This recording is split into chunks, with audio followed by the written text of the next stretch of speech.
Hi guys, welcome to Idlehead. I'm Tom. And I'm Kelly. And today we are so happy to be doing a review of one of our favourite groups at the moment. And I'm pretty sure you guys are going to love them too. And it is, Kelly, do you want to tell them? It's Satanic Punish. Who else would it be? Such a great group.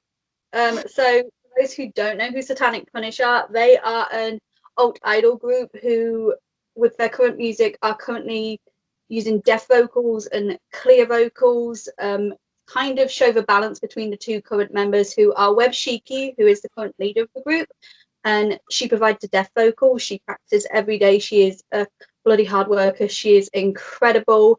And then you have Himeno Usagi, and Usagi is the clear vocal. She has a lot of music knowledge. She loves a lot of 80s style idols.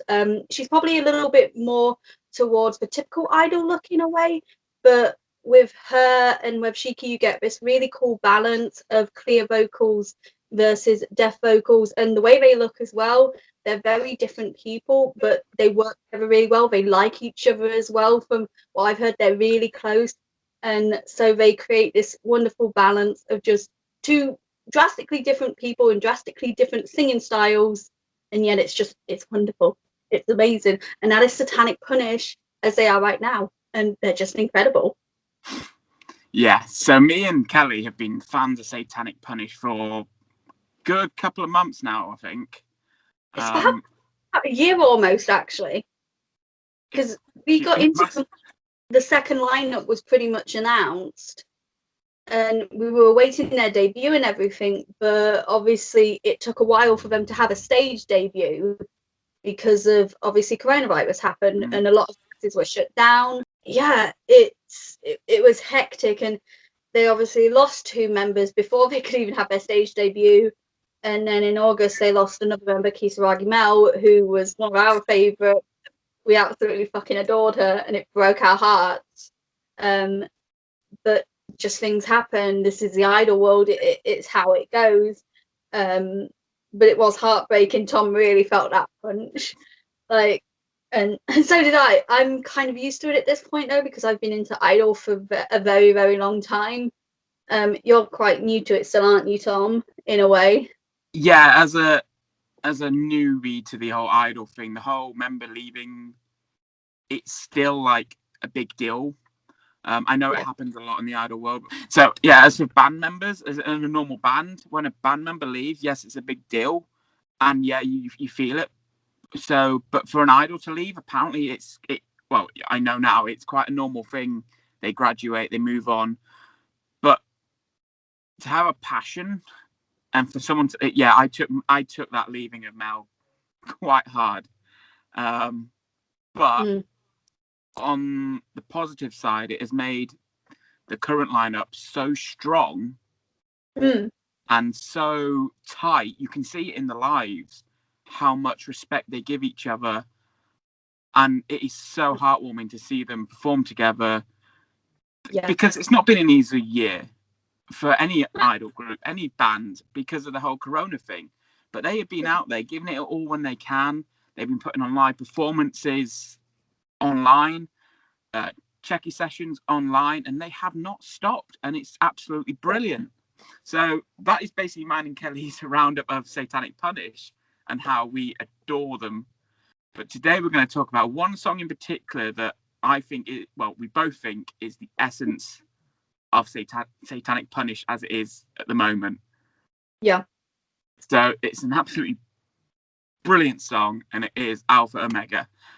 And we're basically going to break down how it makes each of us feel, because you've got Kelly, who is the traditional idol fan. I'm obviously a metalhead. If you didn't know that from the beginning, we're sorry, but so that's who we are, and we're basically just going to give our sides of things, because I'm pretty sure they're going to be pretty different, but the passion is there from both sides. So Kelly, hit it away with yours. Oh God. So Alpha Omega is traditionally the sort of song I would not really listen to, because I've never been a metalhead. I've got no issues with metal or rock music. I, however, hate screamo music, or I grew up hating it. It was one genre of music I really did not care about. And and yet somehow Alpha Omega speaks to me a lot as a song. I've grown very tolerant of songs that include screaming and death vocals and such in it. So for me to like a song like Alpha Omega was really surprising to me, because it took me a while to like Pray for Satan, and I do like Pray for Satan, which was the song before Alpha Omega. But I think that's because it bridges this gap between that really heavy kind of metal, kind of death voice vibe of song with a very clear, clean cut song, which still has a lot of impact and emotion for me as a listener. And I'm not saying that metal does not have emotions written into the lyrics or into the instrumental, because they do. They are some of the most heavy hitting songs you can get out there. But I think it was that balance, that very rich balance of aggressiveness along with clean emotional sounds, that I really enjoyed with Alpha Omega. And I listen to it a lot. I think about it a lot. I wake up singing along to the lyrics in my head. And I do think it helps that this song does have English lyrics in it. Not all of it is English, but there are a fair few lines that are in English within the song. And I think it's the first Satanic Punish song that makes use of English lyrics, or at least to this extent. But it's a very catchy song as well. But again, it's that rich balance between the aggressive death vocals and the clear-cut vocals of Usagi. Webshiki, this is her first song where she gets to lead with the death vocals, because in Pray for Satan it was Mel. Mel was the death vocalist, but now Webshiki's, and she is heavy. She really goes all out. But even before she got this role in Alpha Omega and in Satanic Punish, she was practicing her death vocals daily, and I didn't understand why they didn't have her and Mel doing death vocals for songs. But I'm so glad she has shown that she is really, really good at this, and that she can bring that passion through those death vocals. They're heavy, they're awesome, and Usagi is just, oh, her voice is pure bliss. She's such a good singer, and she really does balance out that aggressiveness of the song, and it's just really good. And I do think with this song, the reason why they play it so much is because it is such a banger, and because of how well it balances out both of the members. I like that this is their kind of style that they're going for right now, and I hope they stick to it for a while, because it suits them. It really does. And yeah, this is a great song. It moves me. It makes me feel like I need to have some motivation to do things. I love listening to it, and I love singing to it. See, I don't think we have not stopped listening and talking about this since it has actually come out. And now it's back in December, so I've been listening to it for a good 3 months almost. Like, it really has been a very addictive song, but it really is. For me, it is. I see this song as now I'm going to mention some songs that Kelly probably won't have heard of before, but this is sort of their run to the hills, their painkiller song, that they have finally found that sound. They have found, and this is the song that they are going to be known for. Pray for Satan is a brilliant song, but there's something about this track. It's just absolutely amazing. Like you say, Webshiki's vocals on it are just killer. Are just absolutely down there. And I'm going to say this, I think she is one of the best idol deaf vocalists, if not one of the best female deaf vocalists going at the moment. There is raw passion behind her voice. It's not done just out of any, you can tell a lot of work is done putting into that voice, and I honestly believe that her voice is out there better than any other female vocalists, maybe even some male vocalists, because I've listened to some heavy stuff, but there's something about that voice that is just out there. And then, like you say, you balance it up with Usagi's voice, who is absolutely gorgeous at singing. I remember the first time we saw her live, and me and you messaged each other as soon as she opened up, and we were like, wow, where has that come from?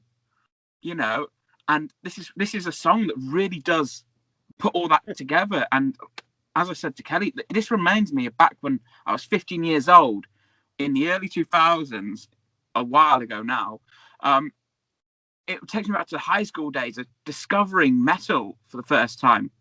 And it reminds me of just the early days of Kerrang! Magazine, when it actually was a decent magazine. When you came home and you listened to that style of music, and it is up there with some of the greatest. And I've had it next to some big bands, and it stands alone as it's flipping fantastic. It really is, and you can tell the passion, not just from the girls themselves, the musicianship behind it, the thought that has gone into that song to make it what it is amazing. The sound quality, the instrumental parts, everything to it makes it such a brilliant song. And this is why we wanted to do this review, because we are just astounded by it. It really is a standout song. And to be honest with you, I can see this song not going away from my head for a long while. It's going to take something massive to take this away, because it is such an epic song. This is something like what Matt said. Matt's not Mad. When I was doing the podcast for Wota Roundtable with Matt, Jenny, and Andrew, Matt said for one song he really liked, it felt like it was a song that showed this group had something to prove. And I think that's what Alpha Omega is. But I also think it's We're Not Dead, We're Still Alive song, because despite everything that's happened with Satanic Punish, they're not the luckiest group around, which is like one of the saddest things, because they are a great fucking group. But their original lineup, they lost 2 members before they released their first single, but they'd had their debut live and everything. But they lost 2 members after a month in 2019. And then the rest of them had a mass graduation, 3 of them in October of the same year. So they didn't last long in 2019. They were reborn again in 2020, in February of 2020, with a 5-member lineup again. However, 2 members obviously left before the debut live, and their debut live kept being put off because of coronavirus and everything. And then they lost Mel in August, September time-ish to withdrawing from the group because of things that just went on. It's like, we don't know, but we don't know everything that happens within Idol. And so I feel like with the current lineup, Alpha Omega was there, this is what we have to prove kind of song. We're trying to prove something, but we're also letting you know we're still alive and we're still making music, and it's going to be fucking good, so you'd better stay. And it's an amazing song, and that's what Alpha Omega is to me. It's we have something to prove and we're telling you we're still alive kind of track. And they're slowly gaining traction. They're a chika idol group, so they might stay pretty low on the rung for a while, but they also might climb pretty high. It kind of depends on how the listeners feel towards them. But in general, their manager Fudo, he just cares about the fans that they have. I don't think he cares too much about popularity. He just cares about music. And the thing with Satanic Punish is all of the members that he brings in are all idols who love music. And they're not idols who just want to frivolously be idols and just have fun. They are idols who actually really do take music seriously, which is why when you look at Webshiki and Usagi as they are now, and Usagi, who does study music and already has a deep connection with music, especially old-style music, she currently studies opera, for fuck's sake, which obviously that pairs really well with metal, as we know. I mean, look at Queen, rock and metal kind of stuff. Yep. I mean, they brought opera and that together, didn't they? You got Nightwish. Yeah, exactly. And then you've got Webb, who I think even prior to joining Satanic Punish was practicing death vocals. They both love music and they both care about it. And I think that's why they're doing so well as they currently are with Satanic Punish, because they match Fudo's values of idols who love the music that they sing and that he creates. And he loves music. He's passionate about it. It excites him. Yeah. You can tell they are all loving what they're doing. Just exactly. By the essence of their music that they recorded. And if you check out their lives, where there's a few on YouTube now, which is absolutely amazing that you'll be able to watch it. Just watch them live and you can see the love and the passion they put into it. They are just such an amazing group. Yes, they haven't had the easiest of times, but they've come back and they're saying, you know, we're loud and we're here to stay. Mm-hmm. We ain't going anywhere. And in the past couple of weeks, some good stuff has really happened for them. And I'm pretty sure there's some more exciting stuff going to happen in the future. because it seems like they have found that spark and they are hitting it while it's hot. And we are just so excited to see what's going to happen because, like I say, we have a massive passion for that group from day one right until whatever the future holds for them. Me and Kelly are going to be there. We're going to be on Twitter. We're going to be on Facebook. And we are always going to stand by that group. We love them.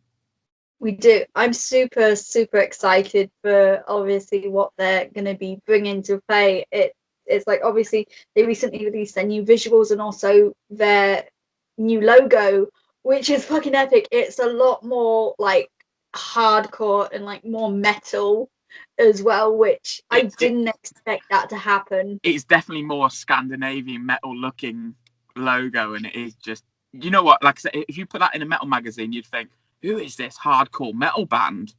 Yeah.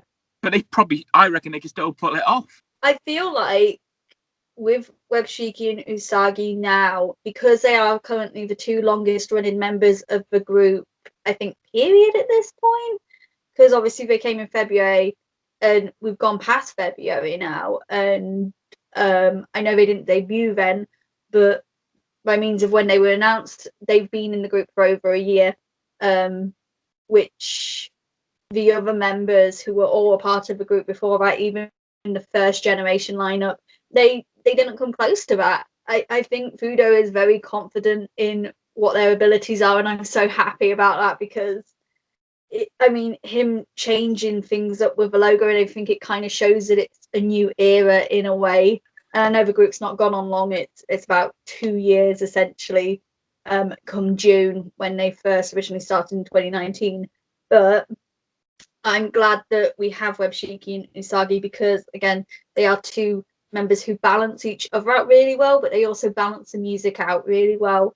And I think that Fudo can create some beautiful, beautiful songs with them. And I'm glad he does create as many songs as he does because we're coming up to the 8th single now. And for a Chika idol group that's been around for 2 years, that's actually a lot. Not many Chika idol groups even bring out a CD in the first year sometimes. Maybe I'll put something on iTunes or something, but they won't bring out a physical CD. Even some of the bigger groups won't bring out CD like that many CDs within 2 years. However, Satanic Punish do only have like 2 songs on their CDs, and that's the song plus its instrumental. So it's not many. It's not like a full track list like some others. But to be honest, it's worth it because they're great songs. All of their songs are great. I like all of their songs. The great thing about their songs from start to the most recent is you can hear the journey that they've been on. Yeah. You can see where they're progressing to, and it is just becoming epic. They've hit Alpha Omega, so they can only go even more. And me and Kelly, when we found out there's another single, we are so excited to hear this next step of the journey. And they are so hardworking, all of them. The members and the management are just absolutely so hardworking. You can check them out on Twitter. They're pretty active on Twitter. Very active on Twitter. And the members do reply to you as well, which is why I love Chika idol groups. Yeah, and they have a base shop, which is one of the best services out there. And it does ship worldwide, which if you go on any other idols base shop that doesn't ship worldwide, you typically actually can't use them even with some proxy shipping services aside from Zen Market. So the fact that Satanic Punish shop is worldwide is fucking incredible, and it saves a bit more money because you're not paying proxy server prices. And if you become a fan, it's worth checking the website because they do have some sneaky little goodies going every so often. So definitely worth checking out that. Again, any problems on the website, they are more than happy to help. So you can contact them and they are more than happy to help you on there. If you can, go follow them. Send them some love. Check out the lives. They do lives now and again. Check out their Twitcast. They're on that pretty much after every live. They go and do a sort of online checky session. So that's definitely worth checking out if you want to have a quick say hello. And yeah, I think that is pretty much our summary of, basically, we've done a history of Satanic Punish. We've talked about their latest single. We are so excited to see what happens, and we're probably going to do one of these again for their new release. We don't know what's going on with Idlehead. It was just a fun little project, so you might see us again. You might not. So who knows? It's review, but yeah, I'm going to throw out there one of the things that I really do love about Satanic Punish as well, of everything we've ever listed, is that with Fudo, when he creates a song, there's a story and a meaning behind it, and I like that. I really enjoy it. And some of his songs are continuations of another song. Like Pray for Satan is actually a continuation of Bully. It's basically a revenge story from Bully. And then you've got Not Idle War and the continuation of that, which has a very similar theme and very similar lyrics. It's just a lot more cutesy. Heroin does not equal heroin. Yeah, he does have themes, and the next theme for the 8th single is to do with the coronavirus pandemic. So that's going to be an interesting one. It will, because obviously we've had a lot of songs come out from idols and other groups to do with the pandemic, but it's mostly been the kind of like really sweet songs that are just like, even though we're far apart, we are still together. I have a feeling his is going to be nothing like that. I think that the new single will be everything but not that. I think it'll be just like, people have died, the pandemic's still going. I'm looking forward to what the meaning will be. Yeah, it's going to be one of those songs that you really, he's going to have a lot of thought put into it, and we know what the meaning is. So, and we've all gone through the whole dramatic situation that is Corona. We're not going to drag on with that because we're all going through it now. So that's going to be an interesting song to listen to. And like I say, me and Kelly possibly might come back and do a review of it. So keep an eye out for that. If you want to keep up with me and Kelly, Kelly is over on Twitter and is part of the Wota of the Roundtable, which do podcasts, and they are hilarious. Definitely, that's one of those podcasts that you need a strong drink, but you're bound to leave with a smile. I guarantee it. Or a grimace. If you're Matthew, it's a grimace. But no, definitely check out their podcast over there. We'll put a link in the description, but obviously it's a hilarious podcast for generally nice people who know what they're talking about, having a genuine giggle. Nice. So yeah, definitely. I mean, we did have my new fan on our team. He's a bit dodgy, so. And you can find us at Roundtable Wota on Twitter, and you can find me at It's Kelly Time Now on Twitter. So. And as for me, I am part of Beyond Senpai, which is a sort of review. We publicise a lot of groups on Twitter, mainly Twitter at the moment. So follow us there. We've got some exciting things planned for the future. Amanda is one of the most adorable people to work with. She is so hardworking. She helps out. Scrap that. She doesn't help out. She fucking runs the thing. Amanda, who is also part of Beyond Senpai, is absolutely amazing. So go check us out over there. Like I say, we've got some exciting things coming up. Give us a like, give us a follow, take your friends, because there's groups on there that we want to spread and tell the world about. So, and I think that is us all done for today. It's been an absolute pleasure to talk to you guys. It's been an absolute pleasure to talk to Kelly. I love talking to you. I always love talking to you, especially about Satanic Punish.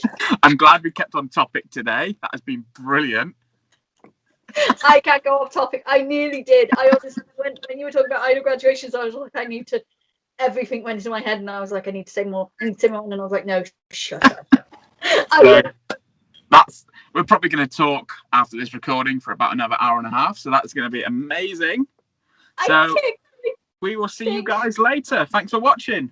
Bye.